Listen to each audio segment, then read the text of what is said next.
JDCap26 here, just Studio Tips and Pearson Hobbies. And good morning, and I hope you're enjoying my channel and my videos.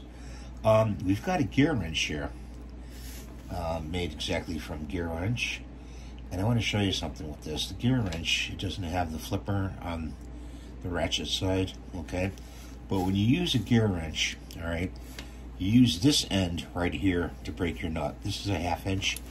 So if you got a tight nut, you want to break it with this end first. Don't use this end, okay? Once you break the nut, flip it over to this end and ratchet it off. You know, loosen it up and take it off. If you do try to break it with this, you could break the gears inside here. So I just wanted to show you that. It's a great tool, the gear wrench.